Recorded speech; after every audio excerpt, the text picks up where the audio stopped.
안녕하세요. 킵다이어트 전문가 김경미입니다. 한 주가 진짜 정신없이 지나갔는데 제가 7회차가 어제 한 이틀 전에 있었던 일 같은데 벌써 8회차가 진행이 되고 있어요. 그래서 한 주 잘 지내셨는지 먼저 인사드리고 있습니다. 자, 그래서 제가 요즘에 이 킵다이어트 라이브 상담 때문에 이 정보를 많이 검색을 하다가 굉장히 특이한 점을 발견하게 됐어요. 어떤 거냐면은 심리 계속 이 심리요법과 다이어트가 결합을 시켜서 시도하는 움직임이 많이 보이더라고요. 그래서 그것이 예전에도 있기는 했었어요. 이 전에도 이 마인드 컨트롤에 준하거나 아니면은 기존 심리학의 지식과 관련해서 몇 가지를 응용을 해서 다이어트와 결합하는 사례는 많이 제가 봤는데 요즘에는 어떤 움직임이 보였냐면 완전 각 잡고 그 심리 상담을 도입하는 경우가 이제 종종 생겨나기 시작하더라고요. 그래서 나름 이 다이어트에 있어서 대기업이라고 할 수 있는 곳에서 이런 우리는 심리 전문으로 하는 이런 상담사가 상주하고 있다라는 내용에 대해서 아주 홍보를 자기 블로그나 이런 것에서 자랑 아닌 자랑을 막 하고 있는 것을 봤습니다. 막 이렇다 저렇다 하는 내용을 봤는데 보면서 솔직히 조금 답답한 마음이 없지 않아 있었어요. 그래서 이제 흐름이 심리 문제도 같이 포함을 시켜서 다이어트가 진행되는 쪽으로 가고 있구나라는 걸 느꼈는데 결국 이런 움직임을 봤을 때 이제 몇 년 안에 다이어트를 떠올리게 될 때는요. 반드시 심리적 관점이 이제 필수가 될 것이라는 것을 예견을 할 수가 있겠더라고요. 그런데 문제는 뭐냐면 그 근간이 결국은 기존에 지금 이루어지고 있는 상담 심리학의 근간을 기초하게 될 거라는 것을 짐작할 수가 있어요. 이 상담 심리학이 지금 많이 여러 분야에서 응용이 되고 있고 상담소들이 많이 있고 굉장히 자격증도 쉽게 취득을 할 수가 있잖아요. 그런데 이런 상담 심리학 자체가 문제가 되는 이유가 무엇이냐 한번 설명을 좀 드려보고 싶었거든요. 그래서 이거는 조금 TMI라서 좀 길어지고 지루하실 수 있는데 한번 그래도 뭔지를 알아야지만 왜 문제가 되는지 이해가 될 수 있기 때문에 한번 간단하게 설명을 드려보도록 할게요. 자, 요즘 이제 근래에 진행되고 있는 상담 심리학의 기초가 되는 것이 무엇이냐면 심리학자 중에 칼 로저스라는 심리학자가 있어요. 그래서 인본주의적 그리고 인간중심적 개념에서 심리학을 바라보면서 그런 이론을 정립한 사람인데 어떤 개념이냐면 인간은 언제나 자유의지를 갖고 있고 상황에 따라서 늘 변화하는 존재다라는 개념을 갖고 있어요. 지금에는 그것이 아주 당연하죠. 인간은 늘 변화하는 존재라는 게 당연시됐는데 그 이전에는 프로이트라든지 이런 정신역동적이라든지 아니면은 뭔가 행동주의적 관점에서 심리학을 봤을 때는 인간은 어느 정도 딱 기초하는 게 있고 거기서 더 이상 변화하지 않는다라는 관점에서 많이 해석을 했었거든요. 그래서 이런 로저스 이후에 이런 많이 심리에 관련해서 상담하는 내용이 변화가 일어났어요. 그 전까지는 뭐 심리 상담을 한다고 해도 약간 약 처방을 받듯이 이러이러한 증상이 있으니 이렇게 이렇게 행동하세요라고 처방하듯이 이루어졌다고 하면 그게 완전 이제 상담사 중심으로 이루어진 상담이라고 하면 요즘에 들어서는 내담자 중심이 되는 거죠. 이 사람이 변화를 할 수 있는 능력이 있기 때문에 어떠한 조건이 갖춰졌을 때 변화할 능력이 있기 때문에 내담자의 사례를 더 적극적으로 듣고 그러한 이런 변화의 여지를 주기 위해 변화할 수 있는 그런 동기를 주기 위해서 이제 내담자 중심의 상담으로 변화하게 된 게 이것을 계기로 해서 변화를 시작을 한 거예요. 그래서 이것까지는 마음이론과 약간 동일하다라고도 볼 수 있는 게 결국 내담자 스스로 변화할 수 있다라는 것은 마음이론에서도 사실은 모두가 본인의 기억을 가지고 살아가고 본인의 기억으로 스스로가 치료를 해 나간다라는 생각까지는 동일합니다. 자, 그런데 그렇기 때문에 취해야 되는 이런 방법에 대해서가 많이 달라지게 돼요. 그래서 이 상담 심리학에서는 어떤 것을 기본으로 하고 있느냐? 긍정적 존중이란 것과 그리고 객관적 존중이란 것을 바탕으로 진행을 합니다. 긍정적 존중이라는 것은 쉽게 설명해서 무조건적으로 그냥 저 사람의 이야기를 경청하는 것이라고 보시면 돼요. 그래서 결국 조건적으로 존중을 했을 때는 이 사람이 어떠한 그 부합하는 조건을 위해서 거기에 의존하게 되고 태도가 달라지게 된다. 하지만 내가 저 사람을 무조건적으로 존중했을 때는 내담자가 뭐 마음의 문을 열고 자신도 변화하려는 의지를 갖게 되고 뭐 이러한 이유입니다. 쉽게 설명을 하면 그래요. 그래서 결국은 네 맘도 내 맘이고 내 맘도 네 맘이고 같이 이제 내담자와 상담자가 마음이 동일화가 되었을 때 이 상담자가 이끄는 방향대로 내담자의 마음이 움직인다라는 개념이고요. 그것이 우리가 지금 흔히 얘기하는 라포 형성입니다.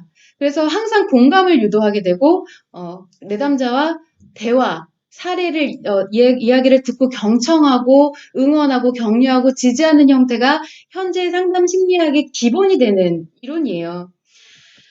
그래서 제가 이것을 이제 알아가게 되면서 초반에 이제 내담자가 스스로가 변하는 것까지는 좋은데 그 내담자를 변화시키는 것이 참 뭔가 속된 말로 약간 좀 삑사리가 났다라는 생각이 들게 되더라고요. 이거 조금 아닌데 라는 생각이 들었던 이유는 뭐냐면은 왜냐면 이렇게 라포 형성을 해서 상담자와 내담자가 공감대가 형성이 되고 그 사람을 이끌 수 있는 것은요. 사실 상담사가 할 수 있는 역할이 아니에요. 그게 결코 불가능합니다. 무조건 조건 없이 그냥 이 내담자를 이끌 수 있는 것은 유일하게 가능한 관계가 어떤 관계냐면요. 결국 이 모성애를 가지고 있는 엄마와 자신의 기준이 없이 양육되어지고 있는 자녀 사이에 일어날 수 있는 거예요. 그런 관계가 아니라면 결국 불가능하다라고 볼 수가 있어요. 문제점이 발생을 하기도 하고요. 그래서 사실 이런 것이 적용이 되는 게 저희 마더 테라피이기도 한데, 그래서 마더 테라피의 경우는 엄마가 자녀의 심리를 치료할 수 있는 유일한 존재라는 것을 계속, 저희가 말씀을 드리고 있거든요.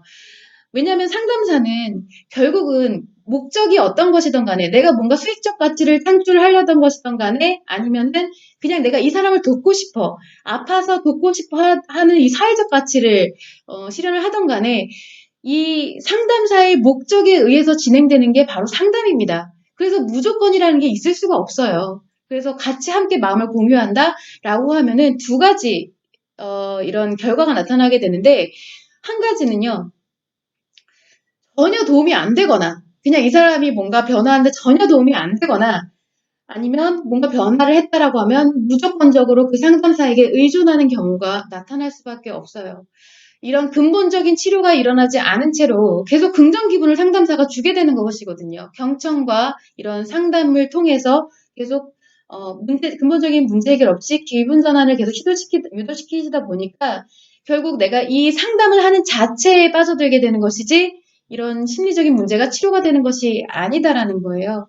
그래서 결과적으로 내가 소소하게 어떤 조언을 들으면서 심리 문제를 해결할 수 있는 자가적인 능력이 있다라고 하면 이런 상담 심리학은 굉장히 유용한 학문이라고 볼 수가 있고요. 상담 자체도 나쁘다고 볼 수는 없지만 내가 심리 문제 이상으로 뭔가 근본적인 문제를 해결해야 된다. 그리고 힐링할 수 있는 자체적인 습관을 만들어야 된다라고 했을 때는 결코 도움이 되지 않는다라는 것입니다. 자, 그런데 이러한 상담과 관련된 심리 전문적인 상담을 다이어트의 나름 대기업이라고 할 수 있는 곳에서 시도를 하고 있다라는 거예요. 이것은 사실 이 정도 되는 여파를 끼칠 수 있는 곳이면 이제 너도 나도 따라하기 시작하겠죠. 가뜩이나 아직 이런 뭐랄까, 열의를 하지 않으시는 상담소들이 많이 넘쳐나고 있는 상황에서 상담사 자격증도 막 엄청 쉽게 딸 수 있는 상황에서 내가 상담 전문가라고 하는 분들이 너무나 쉽게 다이어트와 이제 연계를 해서 일을 하기 시작하실 거라는 것을 안 봐도 뻔히 짐작을 할 수가 있는 부분입니다. 그런데 저는 이것이 정말로 근본적인 상처 치료나 심리 회복이 필요하신 분들한테 악영향이 될까봐 너무 걱정이 되는 부분이에요. 사실 우리가 이제 섭식장애까지 일어나게 되는 심리장애 문제로 넘어갔다고 하면 이거 결코 다이어트 그냥 상담으로는 치료가 될 수 있는 부분이 아니고요. 악화가 될 가능성이 굉장히 높습니다. 그래서 대중화가 되어서는 안 된다라는 게 제 생각인데 대중화가 되더라도 뭔가 정확한 원리와 해결이 되는 것이 대중화가 되는 것이 맞다라고 보는 거예요. 자, 그래서 제가 서두를 조금 이렇게 심각하게 한번 막 심리학까지 거들먹거려 가면서 이야기를 해봤는데 많이 걱정이 된다라는 거예요. 지금 정보를 검색하고 흐름을 볼 때마다 이렇게 가서는 조금 안 될 것 같은데 좀 문제가 되고 있는 것이 아닌가라는 생각을 하게 돼서 알고 계시라고 한번 참고하시라고 한번 말씀을 드려봤습니다. 자, 그러면은 이제 제가 채팅창과 가져온 질문을 함께 병행을 하면서 한번 시작을 해보도록 할게요. 최지성님, 안녕하세요. 박정자님도 안녕하세요. 어, 인사만 하지 마시고 질문 올려주셔도 됩니다. 네. 수피아님 질문 올려주셨는데, 체중이 빠질 때는 확 빠지고, 그리고 찔 때는 확 찝니다. 체중 증감의 폭이 굉장히 큰데, 혹시 심리가 안정이 되면 체중 증감도 안정이 될까요? 맞습니다. 왜냐면 체중 증감의 폭이 크다는 것은 어쨌든 밸런스를 유지하는 항상성 자체가 우리가 항상성이라고 말씀을 드렸잖아요. 몸에도 항상성이 있고요. 이런 심리의 밸런스를 유지하는데도 마음작용에 있어서도 마음을 보호하기 위한 항상성이 있어요. 그러니까 내가 존재를 위해서 살아가는 데 있어서 그것을 늘 적정한 것을 유지하려고 하는 것이 항상성이라고 할 수가 있는데, 그래서 이렇게 들쑥날쑥하다, 감정도 기복이 굉장히 큰 사람도 심리 문제가 조금 발생을 했다라고 하고 밸런스가 깨졌다라고 볼 수가 있고요. 몸도 제가 계속 누누이 말씀드리지만 몸의 문제로만 놓고 볼 수가 있는 것이 아니기 때문에 이런 심리 안정이 일어나지 않을 때는 이런 체중의 감량과 그리고 증량의 폭이 굉장히 너를 뛴다라고 할 수가 있는 거죠. 그래서 지금 스피아님이 질문 주신 것처럼 만약에 심리가 안정이 된다라고 하면 일정 수준을 유지하게 돼요. 심리의 기복도 크게 막 들쑥날쑥 그게 왔다 갔다 하지 않고요. 체중 역시 내가 항상성에 의해서 그 폭이 크게 이루어지지가 않는다라는 겁니다. 그래서 어떻게 보면 그것을 세트 포인트, 요즘엔 세트 포인트도 아니죠. 세틀링 포인트라고 좀 바뀌었는데 어쨌든 그거에 준하는 세트 포인트라고도 할 수가 있는 거예요. 그래서 우리가 다이어트를 할 때 어느 일정 수준까지 체중이 감량이 되면 더 이상 그 밑으로는 빠지지 않는 이유가 세트 포인트 때문이다라고 하는데 결국 같은 말이에요. 항상성 때문에 그런 것이고 이렇게 체중 감량폭이 왔다 갔다 하는 것도 그런 뭐 소위 말하는 세트 포인트 그리고 밸런스, 심리 밸런스가 안정이 되지 않은 부분이 그러한 영향을 미치고 있다라고도 볼 수가 있는 것입니다. 그래서 이 부분에 대해서는 저도 그전에는 생각을 못 해봤던 건데, 좋은 질문 주셔서 제가 감사하게 생각을 해요. 근데, 결국은 같은 맥락이라는 것을 참고를 해주시면 좋을 것 같습니다. 자, 그러면은, 지금, 궁금하신 사항에 대해서 이것과 관련해도 좋고, 여러 가지 질문을 주시면 되고, 질문이 오기 전까지는 제가 가져온 것에 대해서 또 설명을 드려보도록 할게요. 제가 일주일 동안 이런 것, 저런 것을 보다 보니까, 저도 뭔가 하고 싶은 말이 굉장히 많더라고요. 그래서 앞전에 이제 다이어트와 심리 상담에 관련돼서 설명을 드렸는데 이번에는 다이어트 컨설팅과 관련해서 어떤 장단점에 대해서 한번 설명을 드려보고자 해요.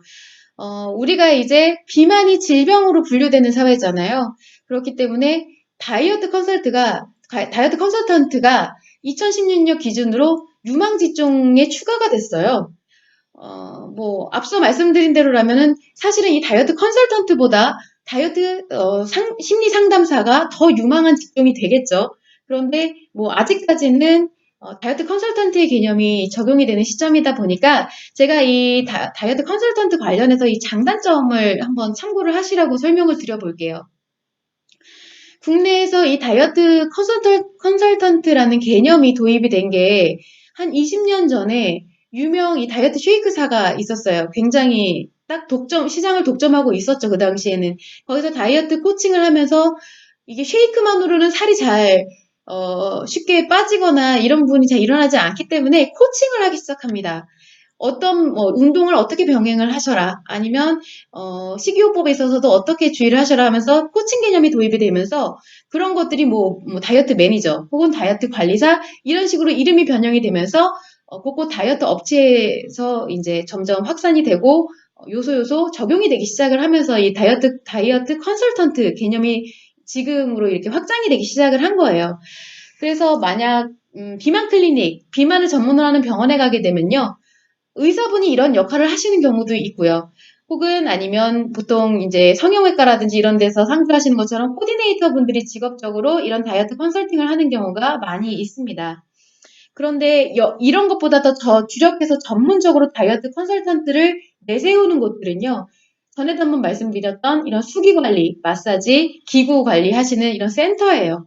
여기는 보통 비용도 크기 때문에 서비스적인 목적에서 들어가기도 하지만 굉장히 이런 다이어트 컨설팅에 대해서 부각을 시키는 이유는 업체 측에서 광고를 하는 이유는 뭐냐면 서비스적인 측면이 크죠. 그런데 이 자격 요건은 다이어트에 관련한 지식이 굉장히 많으면 돼요. 잡학 지식이 많고 이런 식이요법과 운동요법과 관련해서 인체에 대한 반응과 정보들을 많이 알고 있으면 자격 요건이 갖추어집니다. 딱히 자격증을 취득하는 부분도 아니에요. 뭐 저도 만약에 하라면 할 수가 있는 부분이거든요.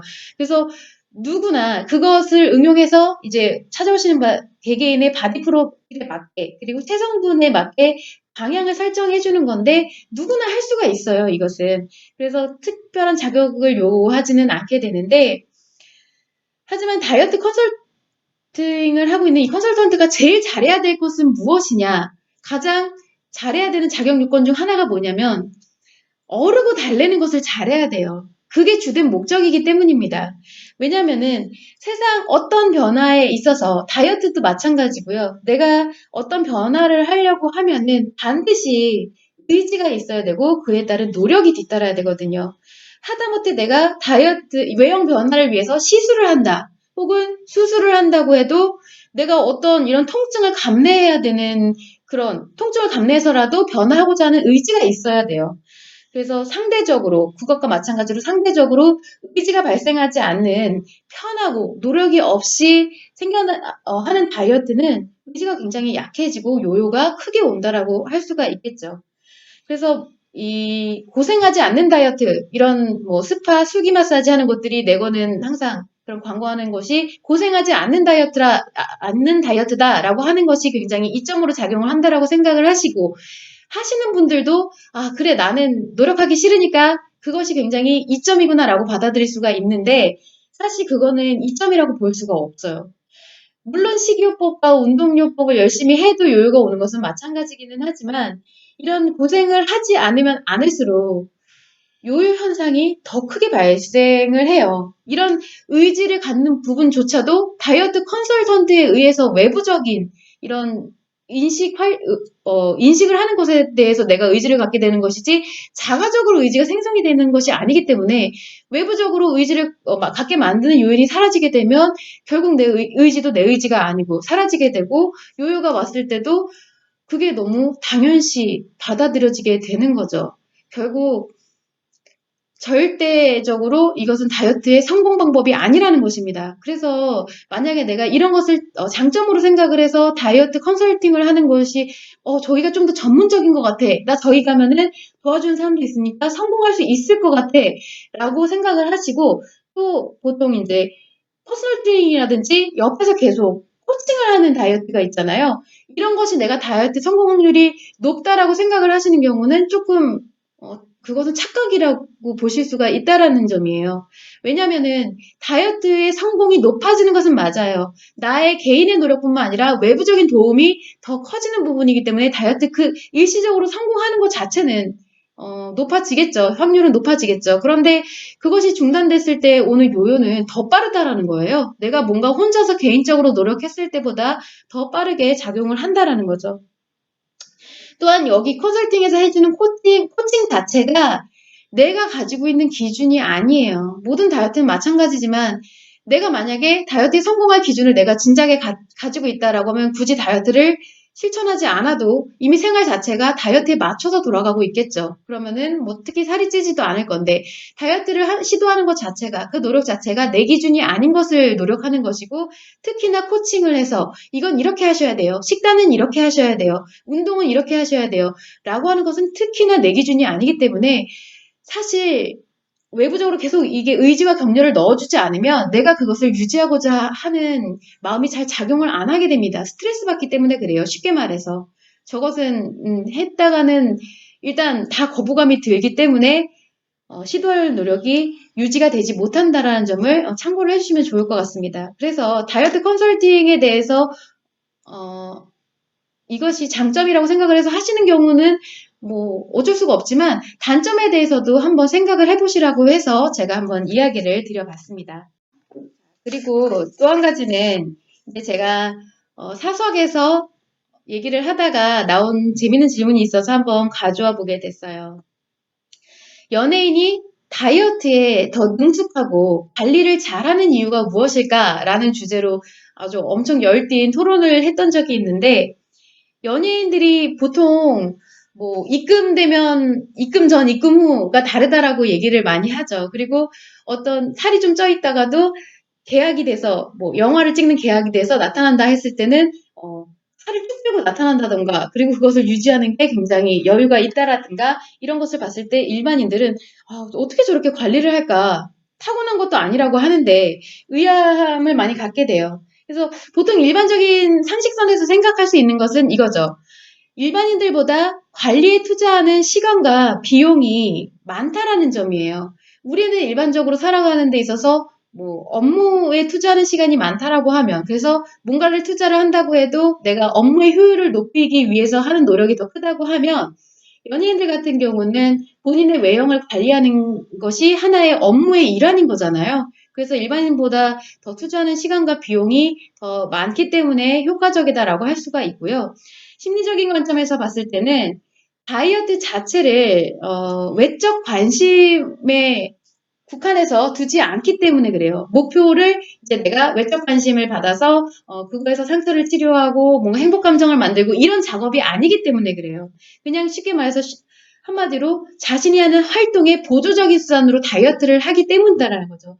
당연히 내가 다이어트를 해야지만 내가 이러한 활동을 하는데 좀 더 효율적이기 때문에 다이어트를 그 수단으로서 이용하기 때문이다라는 거예요. 헬스 트레이너 분들도 마찬가지입니다. 그래서 제가 헬스 트레이너 분들을 굉장히 여러분을 만나봤어요. 그래서 같이 트레이닝을 했던, 퍼스널 트레이닝을 했던 경우는 한 3-4번이 되는데 각자 여러 가지 경우를 많이 봤어요. 이렇게 직업적인 경우로 다이어트를 하시는 분들이 있고요. 이런 분들은 다이어트를 하는 거, 음식을 조절하는 게 어렵지가 않아요. 몇 년간 라면을 끊으시고 살아가는 분들도 많고요. 체중이 이미 굉장히, 체형이 굉장히 좋으세요. 막 체지방률도 높지 않고, 그런데도 항상 늘 식단에 이 지방을 배제한 식단을 많이, 탄수화물과 지방을 좀 많이 줄이는 식단을 항상 유지하고 계신, 몇 년 동안 유지하시는 경우를 제가 많이 봅니다. 근데 이것 자체가 다이어트 중독에 빠져들었다기보다는 그냥 일의 일환일 뿐이에요. 그래서 유지하는 것일 뿐이에요. 그래서 예전에는 야, 정말 대단하다, 어떻게 사람이 저렇게 살지 싶었는데 그냥 일을 하고 있는 것 뿐이다. 그래서 두 가지로 볼 수가 있죠. 외형에 대한 관심을 위해서 다이어트를 하는 경우가 있고요. 주로 여자분들이 이런 것을 많이 합니다. 그리고 내가 목표를 하는 바에 의해서 필요로 그것에 대한 하나의 일환으로 다이어트를 하는 경우가 있는데, 어떤 것에 근거해서 다이어트를 하느냐에 따라서 아주 결과나 효과나 이것이 천지 차이로 나타난다라는 거예요. 그래서 첫 번째 경우, 내가 외형에 관심을 목적으로 해서 이런 뭔가 상처를 회복하고, 관심으로 인해서 상처를 회복하고 행복의 감정을 만들고자 다이어트를 하는 경우는 기본적으로 상처가 작용을 하고 있다라고 볼 수가 있고요. 두 번째의 경우는 가치 추구에 의한 것이다라고 할 수가 있어요. 그렇기 때문에 식이요법과 운동에 임하는 자심리 자체가 서로 다르다라는 거죠. 내가 상처에 의해서 다이어트를 하는 것과, 그리고 일적인 것으로 하는 심리 자체가 완전히 다르다는 것이고, 다이어트를 일로서 하기 때문에 뭔가 좋고 나쁨이 아니라 그냥 하게 되는 거예요. 이것은 내가 다이어트를 하는데 싫어 죽겠어서 못하겠어, 이런 것이 아니라 그냥 하게 되기 때문에 좀 더 수월해진다. 관리하기도 수월해진다. 라는 것입니다. 자, 그런데 종종 실패하는 연예인들을 볼 수가 있어요. 그리고 요요가 와서 고생하는 여자 연예인들을 종종 볼 수가 있죠.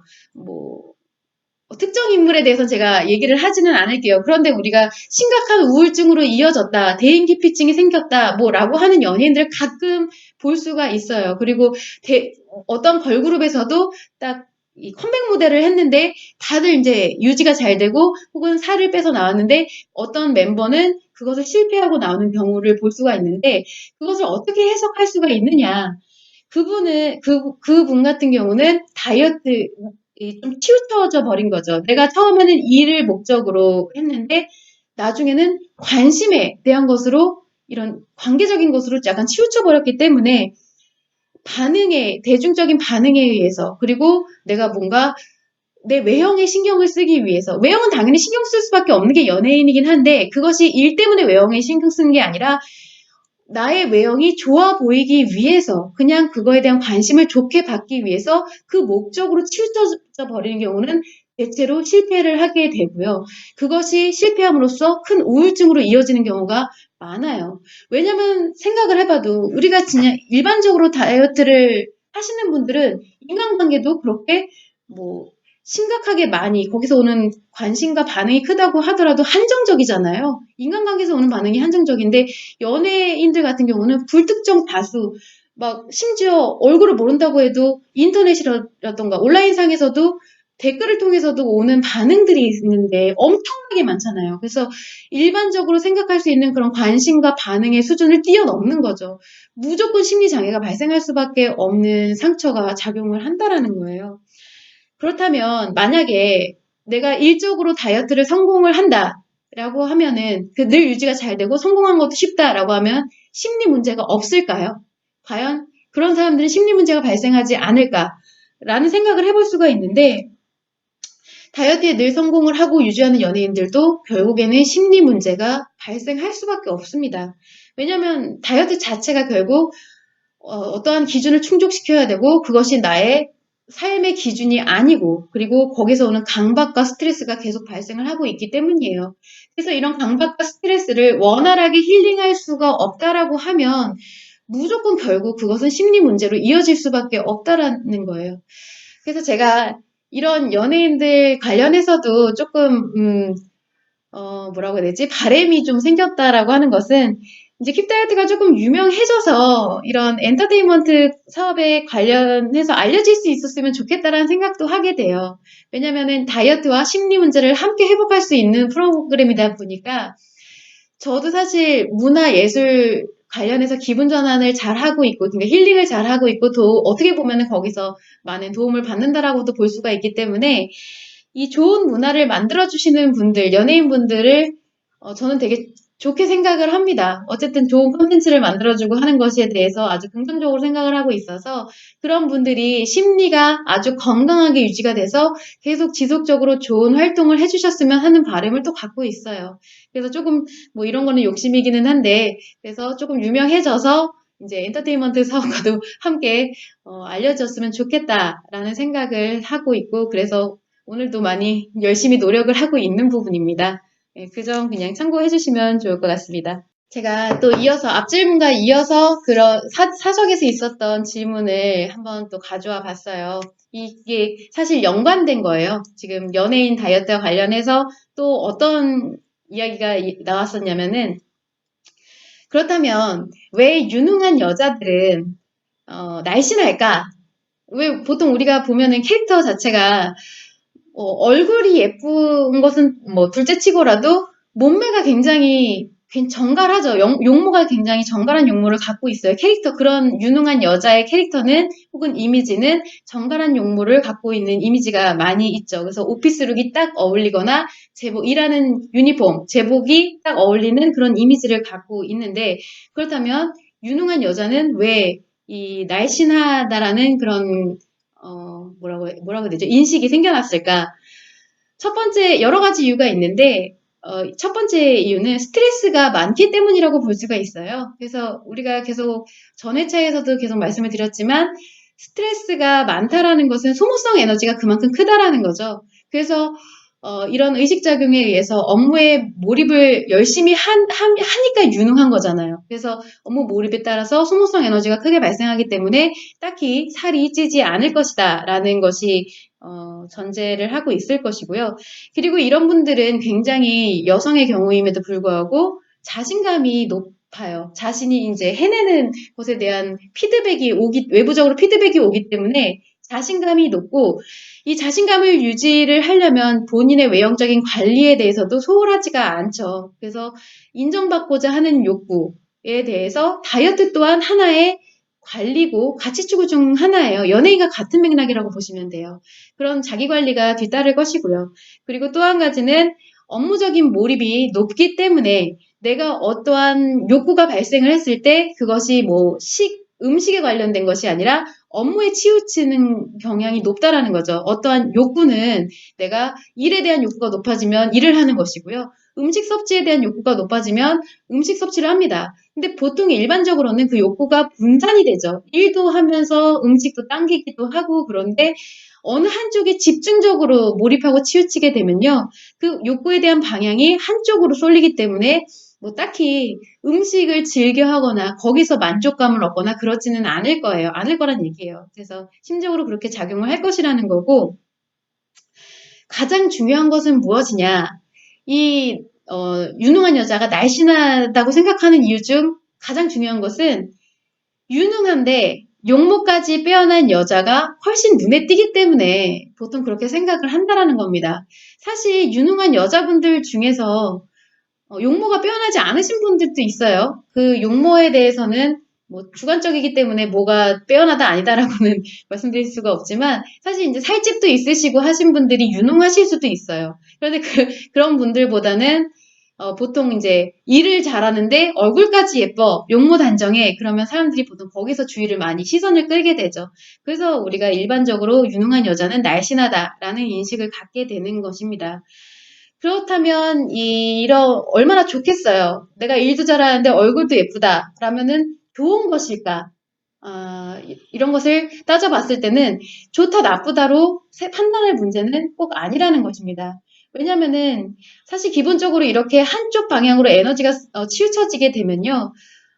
일 중독에 들어갔다라고도 볼 수가 있고 이러한 상황에서는 심리 문제가 없지는 않을 거란 말이에요. 어떤 심리적인 밸런스가 깨져 있을 가능성이 높은데 그것이 외부적으로 좋다 나쁘다를 판단할 수는 없는 것이죠. 본인이 이렇게 살아가는 것이 내가 어떤 일에서 성취감을 얻고 그것을 행복으로 여긴다고 하면 이분은 굉장히 자기 관점에서는 행복하게 잘 살아가는 것이고요.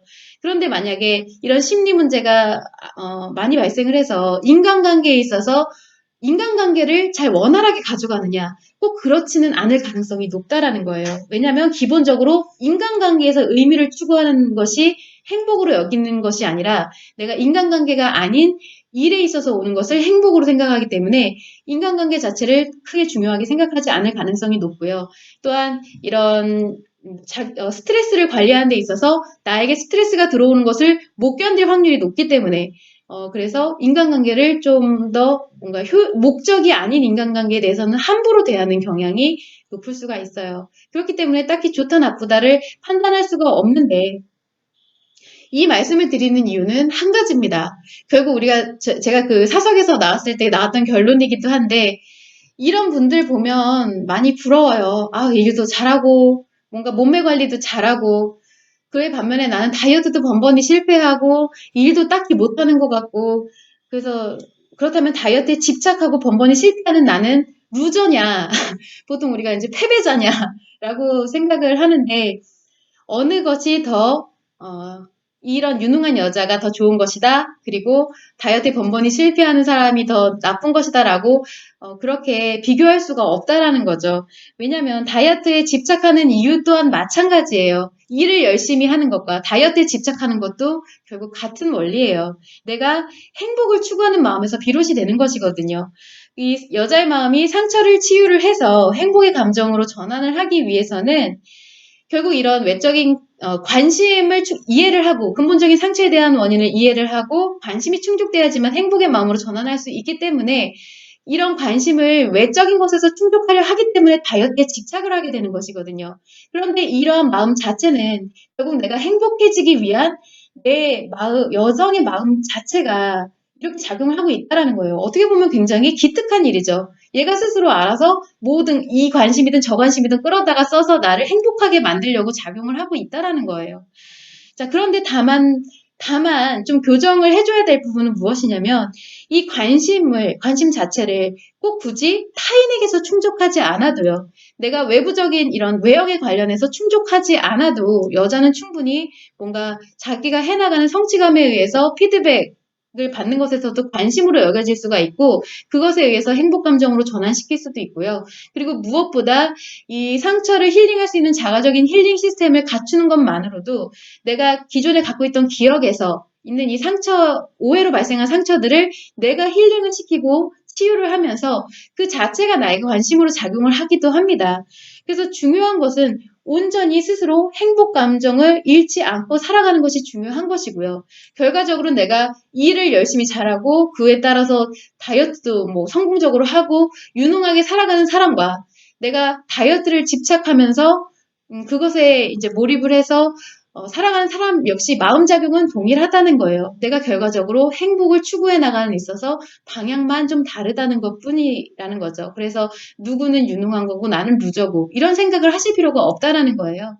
그래서 아는 것이 중요하다. 어떠한 작용에 의해서 이렇게 마음이 작용을 하고 내가 자가적으로 상처를 치료할 수 있는 것이 다이어트의 밑바탕이 되는 것이 중요하다라는 점을 항상 유념을 하시라고 제가 이런 설명을 드려봤습니다. 유능한 여자와 다를 바가 없는 거예요. 왜냐하면 행복이라는 것은 굉장히 주관적인 거고요. 그리고 타인과 비교할 수 있는 게 아니라는 것은 그 정도쯤은 지금 듣고 계시는 분들 모두가 다 알고 계실 거라고 생각을 합니다. 그래서 그 점을 참고하시고 제가 재밌는 질문인 것 같아서 한번 가져와 봤어요. 자, 제가 채팅창에 궁금하신 부분이 있으시면 질문을 주셔도 되고요. 뭐 궁금하신 점이 없으시면 그냥 저도 할 말이 많기 때문에 그냥 듣고 계셔도 됩니다. 참고하시면 되고요. 자, 다음 질문 이어서 말씀드려보도록 할게요. 힙다이어트 홈페이지를 보면요. 생각보다 의외로 남성분들이 질문을 많이 주세요. 제가 왜냐면 이런 칼럼을 통해서도 그렇고 이런 다이어트 라이브 상담을 통해서도 남자분들은 이런 심리작용에 의해서 다이어트 하시는 게 어렵다. 남자분들은 해당이 안 되신다라는 것을 계속 얘기를 하기 때문에 남자분들이 그것과 관련해서 킵 다이어트가 안 되냐, 돈을 내고 내가 하고자 해도 안 되냐라고 질문 주신 경우가 많거든요. 그래서 맞아요. 남자분들은 킵다이어트가 불가능합니다. 킵다이어트는 여성의 마음작용 원리에 입각해서 만들어지는 부분이 있기 때문에 남자분들은 킵다이어트 통해서 다이어트 효과를 보실 수가 없어요. 근데 우리가 딱히 여성 전용이란 말을 쓰지 않는 거는 여성 전용이라고 하면 뭔가 좀 위화감이 좀 들죠. 여자 입장에서도 여성 전용이라고 하면은 뭔지 모르겠지만 조금 위화감이 들어요. 그래서 여성 전용이란 말은 딱히 쓰지 않은데 여성의 마음작용 원리를 기본으로 하기 때문에 남자분들은 조금 해당 사항이 없으시다라는 말씀을 드립니다. 그래서 제가 항상 이런 라이브 상담을 할 때 말씀드리는 대부분의 것들은 여성에게 해당이 되는 부분이에요. 상담도 그렇고. 그래서 남자분들이 만약에 이것을 시청하시고 계시다라고 하면 나도 저것을 참고해야지라고 하실 필요는 없어요. 제가 하는 말은 거의 여성의 심리작용을 이야기를 하고 있는 것이기 때문에 그냥 그렇구나라고 생각을 하시면 되지 그거를 참고하셔서 뭘 어떻게 해보셔야 된다라는 생각은 하지 않는 게 좋고요. 제가 대신에 남자분들의 심리를 이야기를 할 때는 남자분들은 이렇습니다라고 사전에 꼭 언급을 하고 이야기를 합니다. 그래서 그런 언급이 없을 때는 기본적으로 다 그냥 여성의 마음과 그 작용에 입각해서 설명을 드린다라는 점을 참고하시면 되고 남자가 만약에 이 심리 작용에 의해서 소모성 에너지를 발생시키려고 하면요. 무조건 인식장애인 노이로제에 들어가는 수밖에 없으세요. 그럼 인식장애인 노이로제에 들어가게 되면요. 남자분들은 스트레스가 계속 지속적으로 발생을 하고 있는 상황이기 때문에 스트레스를 차단하지 못하고 지속하고 있는 상황이기 때문에 심리장애인 상태라고 할 수가 있고요. 그러면 살은 무조건 빠집니다. 이 노이로제가 진짜 진성으로 발생하셨다고 하면 살이 찔 수가 없어요. 무조건 살이 빠지게 되어 있어요. 그래서 남자분들은 굉장히 위험하기 때문에 사실 이런 심리 작용에 의해서 다이어트를 하신다는 것은 말이 안 되고 우리가 이 치료에 있어서 심리적인 이런 문제를 치료하는 것 그리고 심리장애를 치료하는 데 있어서는요. 구분이 명확해야 합니다. 이건 그냥 인류는 다 똑같다. 눈 두 개, 코 하나, 입 하나이기 때문에 사람은 다 똑같기 때문에 치료 방법이 다 똑같다라고 할 수 있는 부분이 절대 아니에요. 그래서 남자의 치료법과 여자의 치료법이 달라야 되고요. 심리 문제를 가지고 있느냐, 심리 장애를 가지고 있느냐, 중증 심리 장애이냐, 아니면 외상후 스트레스 장애이냐, 이거에 따라서 치료법이 또 다 달라져야 됩니다. 그래서 여자분이신 경우라고 해도 심리장애 이상부터는 킵 다이어트로는 사실은 불가능하세요. 심리 회복이 불가능하세요. 그래서 뭐 아닌 것은 아니라고 말씀을 드려야 된다라고 봅니다. 저희가 마음이론에 입각한 뭐 한국심리교육원 이 내규라고 해야 되나? 그런 것에 따르면은 저희는 안 되는 걸 된다라고 말씀드릴 수가 없어요. 왜냐면은 마음의 작용을 알게 되면요.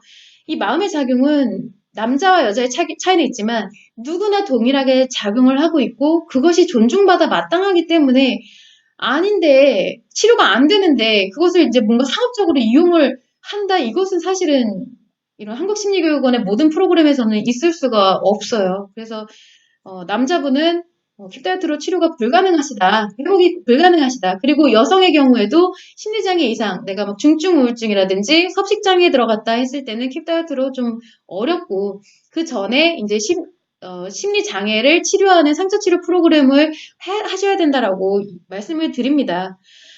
사실 참 어떠한 수익적 가치에 의해서 안 되는 걸 된다라고 포장하는 것은 더 어려운 일이라고 생각을 해요, 저는. 그래서 그것도 참 하나의 능력이죠. 근데 저희는 그렇게는 할 수가 없다라는 점. 그래서 사설이 되게 길어졌는데, 사실 이 얘기를 말씀드리려고 했던 것은 아니고, 어쨌든, 남자분들은 심리를 이용해서 다이어트도 불가능하지만, 그렇지만, 다이어트 때문에 여자들처럼 심리 문제가 확대되지도 않는다는 점도, 참고를 해주시면 좋을 것 같아요. 왜냐면 남자분들은 다이어트에서 발생하는 이 스트레스를 제거하지 못한다고 했을 때는 다이어트 자체가 안 됩니다. 포기하고 안 해버려요. 그래서 다이어트를 심리 문제로 막 이렇게 확대시키지는 않지만 다이어트 유지하기도 어렵고요. 만약에 다이어트에 성공했다라고 하면요. 스트레스를 극복하셨다는 얘기예요. 다이어트에서 오는 스트레스가 극복이 되었다라는 얘기이기 때문에 그 점을 참고해 주시면 좋을 것 같습니다. 그래서 여자처럼 스트레스 자체를 수용하지를 않기 때문에 심리 문제로 확대가 되지 않는 부분이신데, 그런데 남자분들이 조금 그러면은 이 남자들한테 좀 불리한 조건 아니냐라고 생각을 하실 수도 있는데, 사실 다이어트는요, 남자분들한테 굉장히 유리합니다. 여자분들이 다이어트를 하는 게 더 힘들어요. 남자분들은 신체 자체가 여자와는 다르게 저장하는 방식이 아니고 일단 배출하고 소모하는 형태로 이루어져 있고요. 그렇기 때문에 근력도 여자보다 훨씬 좋아요. 그래서 뭐 또한 이 심리작용에 있어서도 여자들처럼 뭔가 억압하고 그것을 저장하지 않고 수용하지 않고 남자분들 자체는 이런 감정이 다이어트를 하는 데 있어서 영향을 주지를 않거든요. 그러니까 내가 다이어트를 하는 게 옳다. 이것이 나의 방식에 맞다라고 생각을 하면 좋고 싫은 거는 문제가 되질 않아요. 그런데 여자분들은 감정 자체가 좋으냐 싫으냐에 따라서 그렇게 생각하는 판단 자체가 굉장히 어려워질 수 있기 때문에 어쨌든 다이어트 자체는 남자분들에게 굉장히 유리하다라고 볼 수가 있어요. 그러니까 굳이 뭐 심리의 도움을 얻어서까지 다이어트를 하실 필요는 없다라고 생각을 합니다. 그래서 무조건 운동을 통해서 다이어트를 하시는 게 적합하고요.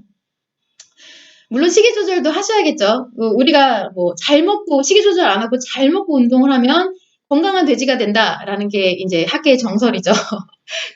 그래서 식이 조절과 함께 이 운동을 열심히 하시는 게 좋다라고 말씀을 드릴 수가 있고, 그리고 만약에 식욕 억제제를 드신다라고 하면요. 식욕 억제제에 나타나는 심리 문제도 여자랑 남자가 조금 다르게 나타납니다. 여자분들 같은 경우는 식욕 억제제에 대한 부작용이 심리 문제로 크게 나타나요.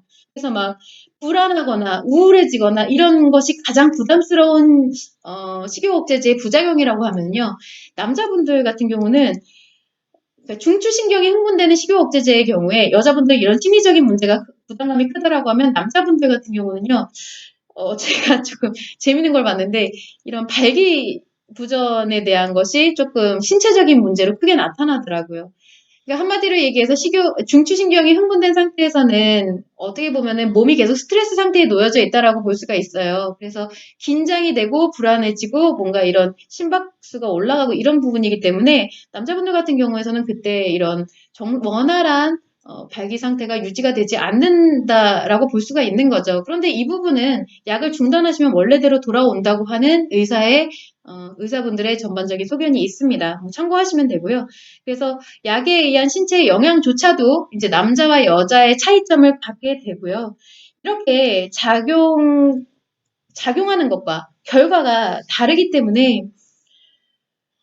이런 라이브에서 언급되는 모든 설명은 여자분들한테 해당이 된다라고 보시면 되고, 이런 심리적 차이와 그리고 신체적인 차이도 다르다라는 것을 꼭 유념을 하시면 좋을 것 같습니다. 그래서 뭔가 자칫 제가 자꾸 이런 부분에 대해서 조금 여성의 마음작용, 남성의 마음작용이라고 하면서 여성의 마음작용을 자꾸 설명드릴 때 조금 두려운 이유가 뭐냐면, 자칫 혹시나 이런 뭐 페미니즘과 연관돼서 생각을 하실까봐, 그래서 이분법적으로 얘기를 할까봐 그 부분이 조금 염려가 됐었어요. 그래서 이 질문에 대해서 한번 가져와 봐서, 그게 아니고 사실은 이렇게 다르게 나타나기 때문에 다이어트가 달라질 수밖에 없다. 그래서 저는 주로 여성분과 관련해서 설명을 드린다라는 점을 참고를 하시라고 한번 이렇게 영상으로 설명을 드리게 됐습니다.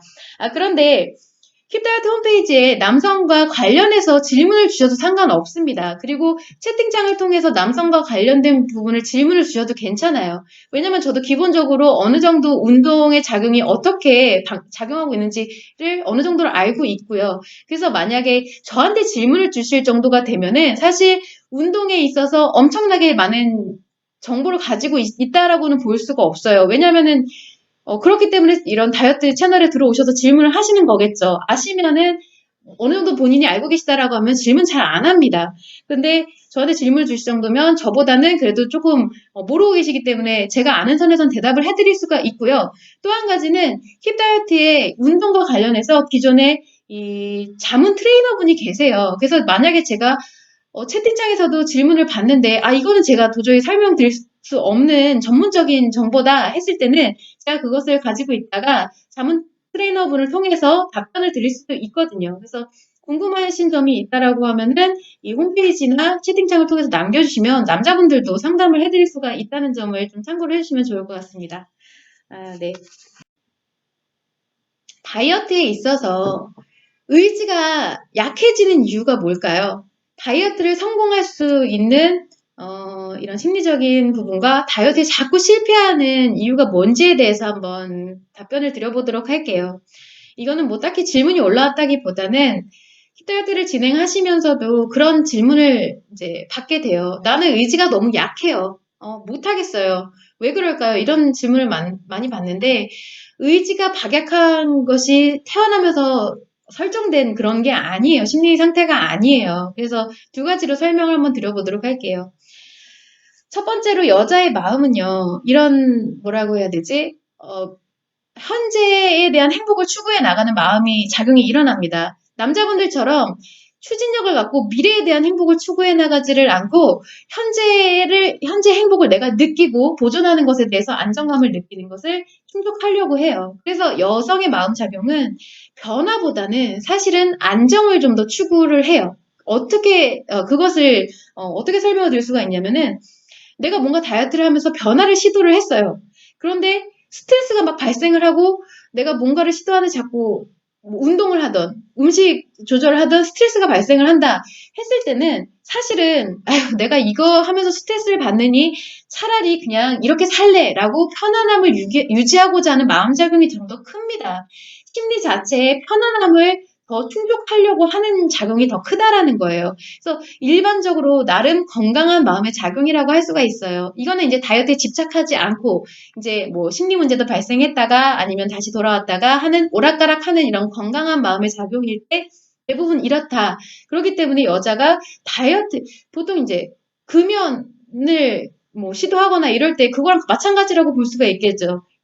여자분들은 편안함에 좀 더 안주하고자 하는 이런 성향이 있기 때문에 이렇게 살래라고 하는 마음 작용이 많이 작용을 하고요. 그리고 또 한 가지는 이제 다이어트에 집착을 하게 되고 상처가 많이 발생을 했을 경우에 다이어트에 자꾸 의지가 약해지고 실패하는 이유는 부정 감정이 작용을 하기 때문이에요. 여자분들 같은 경우는 기분에 대해서 이 감정이 오락가락 하지를 않고요. 기본적으로 감정이 무의식과 기억에 따라서 계속 기본적으로 작용을 하면서 이제 외부적으로 기분이 인식이 되는에 따라서 잠깐 일시적으로 변화했다가 다시 내가 갖고 있는 감정으로 돌아오고 해요. 그래서 기분은 일시적인 작용이고 감정은 유지가 되는 작용입니다. 그렇기 때문에 내가 만약에 상처가 계속 작용을 하고 있다라고 했을 때는 인식되는 모든 것이 다 스트레스로 작용을 해요. 운동도 하기 싫어지고요. 그것도 스트레스고, 식이 조절을 하는 것도 스트레스고, 다이어트를 하는 모든 시도 자체가 스트레스라서 하기가 싫어져요. 그렇기 때문에 상처나 심리 문제로 어려움을 겪고 있다라고 했을 때는요, 보통 포기하게 되고, 회피하게 되고, 좌절하게 되고, 이러는 심리 자체가 부정적으로 변화를 하기 때문에 이것이 자꾸 다이어트에 있어서 의지를 약하게 만드는 원인이 됩니다. 그런데 이때 만약에 외부적으로 계속 긍정 기분이 들어온다. 누가 계속 격려를 해주고 위로를 해준다. 라고 했을 때는 이런 다이어트의 의지를 유지하기가 생각보다 쉬워집니다. 그래서 앞에서 제가 설명드렸다시피 다이어트 컨설팅에서 잘해야 되는 게 뭐냐면 어르고 달래기를 잘해야 된다라고 설명을 드렸어요. 이게 계속 옆에서 할 수 있어요. 회원님 할 수 있어요. 뭐 이 운동 좀만 하시면 예쁘시겠는데 막 이런 그런 말을 잘하는 게 다이어트 컨설턴트의 조건이라고 할 수가 있는 건데 이럴 때는 자신감도 생기고 의욕도 넘쳐요. 그래서 다이어트를 성공할 수 있는 이런 마음 유지가 유지하는 게 쉬워진다는 건데 문제는 일시적이라는 게 문제입니다. 기분이기 때문에 계속 한 번 발생을 해서 유지가 되는 게 아니라 계속 주기적으로 누군가 외부적으로 피드백을 해줘야 된다는 거예요. 그런데 만약에 우리가 이제 다이어트에 앞서서 이 부정 감정이 작용하는 것을 먼저 해결할 수 있다. 내가 상처의 감정을 먼저 해결하고 심리 문제를 먼저 회복하고 힐링 시스템을 먼저 만들 수 있다라고 하면요. 내가 부정 감정이 발생을 해도 먼저 그것을 치료할 수 있는 자가적인 능력이 있기 때문에 인의 긍정 심리를 유지할 수 있는 그런 도움을 주거든요. 그렇다면 내가 부정 감정에 의해서 뭔가 다이어트를 실패할 요인이 확연하게 줄어든다라는 것이겠죠. 그래서 이제 킵 다이어트를 진행하실 때는 무조건 다이어트, 그러니까 살 빼는 게 중요한 게 아니라 심리 회복부터 먼저 하시고 치료 과제에 먼저 집중을 하시라고 계속 말씀드리는 이유가 오시는 분들이 이제 심리 문제를 갖고 오시는 것도 맞지만 이 심리 문제가 해결이 돼야 다이어트를 원활하게 할 수가 있기 때문이에요. 그래서 결국 이런 어떻게 보면은 자가적인 식욕 억제제라고도 볼 수가 있는 부분인 것이죠.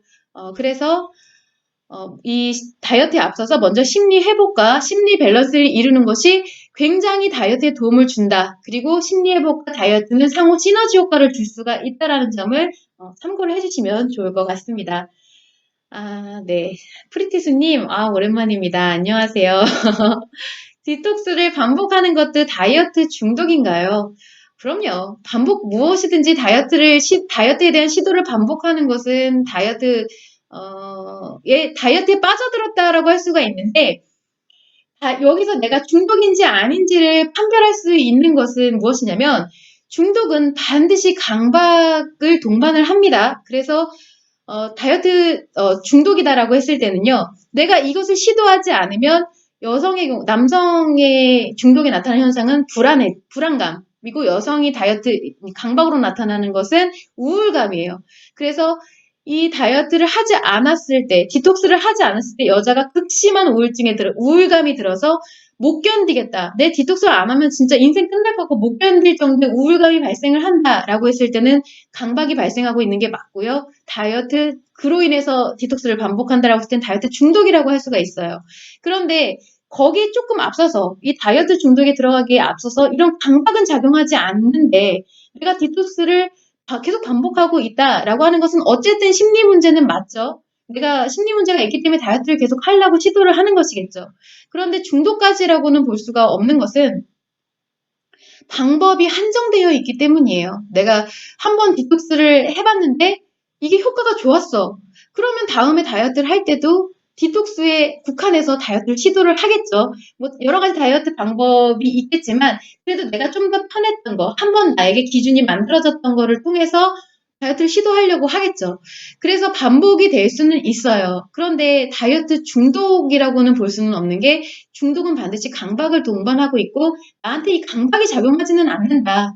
내가 디톡스를 하지 않으면 막 죽을 것 같은 우울감에 들어가지 않는다라고 했을 때는 중독까지는 아니라는 거. 그런 차이가 있다라는 점 정도는 참고를 해주시면 좋을 것 같습니다. 되게 오랜만에 뵈니까 좋아요. 근데 스프린트님 같은 경우는 일정이 안 된다고 하셨는데 어떻게 오셨네요. 하여튼 포럼에서 뵐 수 있으면 좋을 것 같고요. 이 부분 참고해 주시면 좋을 것 같습니다. 제가 질문이 조금 남아있는데, 마지막으로 하나만 더 말씀을 드리고 넘어가도록 할게요. 이제 마무리를 해보도록 할게요.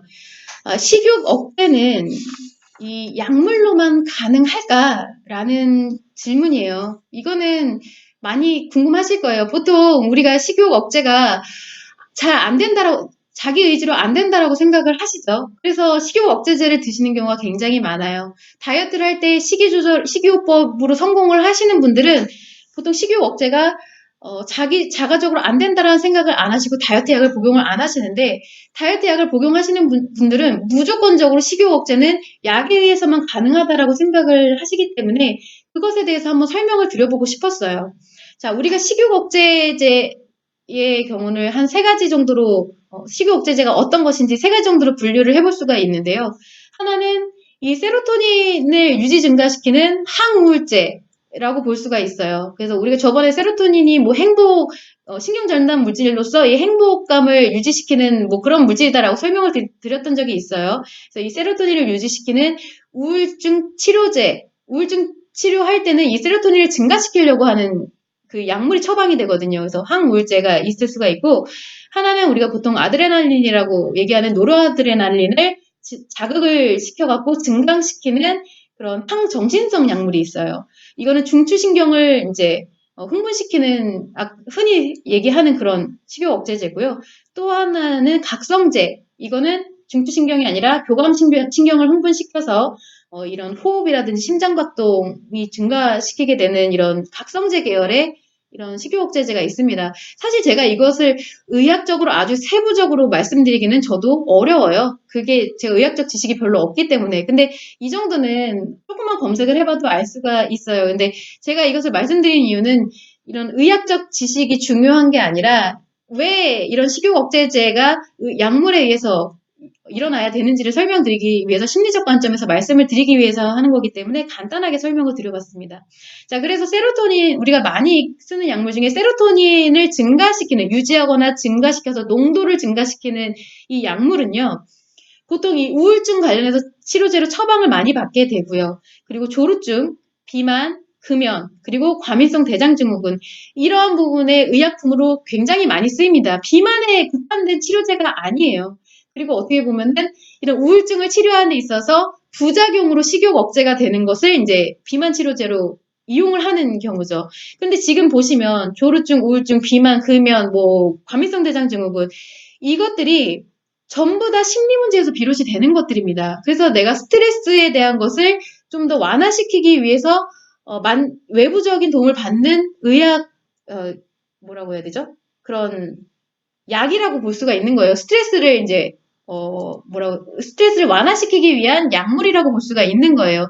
심리 문제랑 굉장히 밀접한 관련이 있을 뿐만 아니라 심리 작용에 의해서 치료가 가능한 것들이에요. 지금 보시면. 그래서 불안감과 초조함을 안정시키기 위해서 이 세로토닌 양을 증가를 시키는데, 한 가지 명심해야 될 것은요. 세로토닌 양이 과잉으로 증가를 하게 되면요. 도리어 기분을 조절할 수가 없기 때문에 다시 불안감과 초조함이 생겨나게 되고, 그것의 부작용에 의해서 우울증이 또 생겨나기도 한다라는 겁니다. 그리고 세로토닌 과잉에 의한 것들은 이런 부작용이 굉장히 많은 사례가 보고가 되고 있는데, 근육이 강직이 될 수가 있고요. 그리고 발작이나 경련, 그리고 고열감, 심지어는 뭐 환각 증세, 정신착란, 이런 것들이 있을 수가 있어요. 그래서 세로토닌도 만약에 행복 호르몬이라고 하지만, 행복 물질이라고 하지만 그것을 과잉했을 때는 과유불급의 효과가 나타날 수가 있기 때문에 이런 의약품을 복용할 때는 반드시 그것은 의학적인 관점에서 의사분들이 조절을 해야 되는 부분이죠. 심지어 의학적으로 처방을 받아서 먹는다고 해도 자칫 잘못 병행이 됐을 때는 사망에 이르는 경우도 많이 있다라는 겁니다.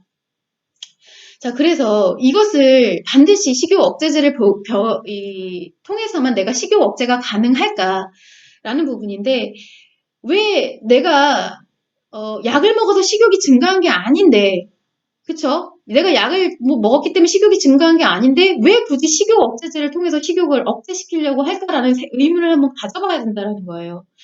자가 조절 능력과 자가 회복 능력이 늘 있어요, 인체에는. 그리고 심리와 심리작용과 몸에는 존재를 위해서 그것을 회복할 수 있는 자가적인 능력이 반드시 있거든요. 그런데 이것을 내가 그 근본적인 원인을 해결을 하지 않고 외부적인 약물을 통해서 도움을 자꾸 받으려고 하면요. 결국 그 자가적인 기능마저도 손상이 되고 약화가 되고 상실이 됩니다.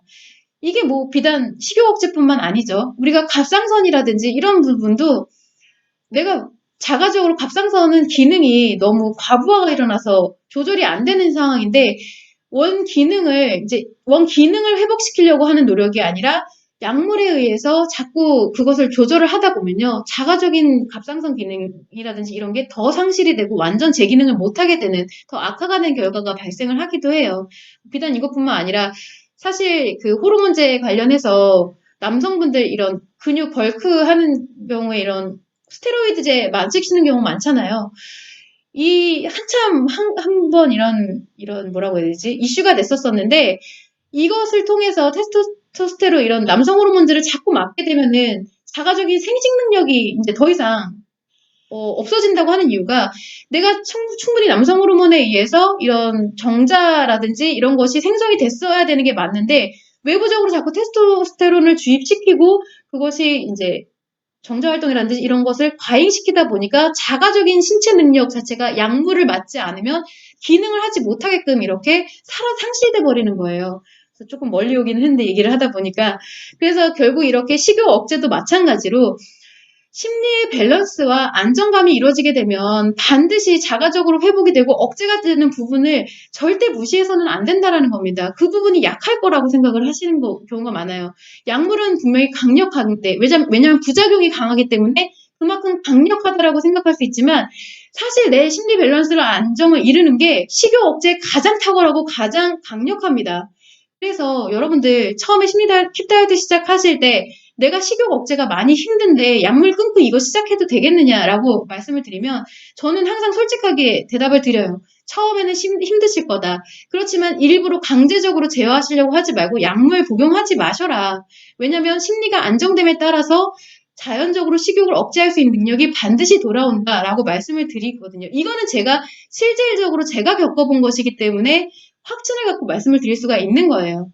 제가 한참 다이어트 중독 그리고 심리 문제를 통해서 식욕이 억제가 안 돼서 막 울면서 막 억지로 음식을 섭취하고 이랬던 때가 분명히 있었는데 그래서 식욕 억제제도 꾸준히 복용을 해왔지만 결국 심리 안정이 됨에 따라서 저는 딱히 식욕에 대한 것이 조절이 굉장히 이제는 자율적으로 컨트롤이 됩니다. 그래서 일상생활을 하는데 아무런 지장이 없어요. 그래서 그런 것을 조금 믿고 생각을 해보시라고 꼭 명심해야 되실 것은 여러분의 식욕은 약물에 의해서 발생한 것이 아니기 때문에 심리가 회복이 되면 반드시 억제가 된다라는 거. 억제가 아니죠. 외부에서 인위적으로 하는 것은 억제지만요. 본인이 자가적으로 회복하는 것은 컨트롤이고 자가적인 능력이에요. 그래서 그것을 꼭 유념을 하셔서 반드시 심리 회복이 먼저 우선시 되어야 식욕도 자연스럽게 다이어트에 도움이 될 수가 있고 안정이 된다라는 것을 참고를 하셨으면 좋겠습니다. 제가 시간이 넘었네요. 하다 보니까 마지막으로 조금 흥분이 돼서 이렇게 조금 길어진 것 같은데 저한테도 굉장히 유익한 시간이었고 여러분들한테도 유익한 시간이 되었으면 좋겠다라는 바람을 항상 가지고 있습니다. 자, 그래서 오늘은 이만 마무리를 하고요. 다음 주 수요일 날 오후 3시에 또 뵐 수 있도록 하겠습니다. 많이 준비해 오도록 할게요.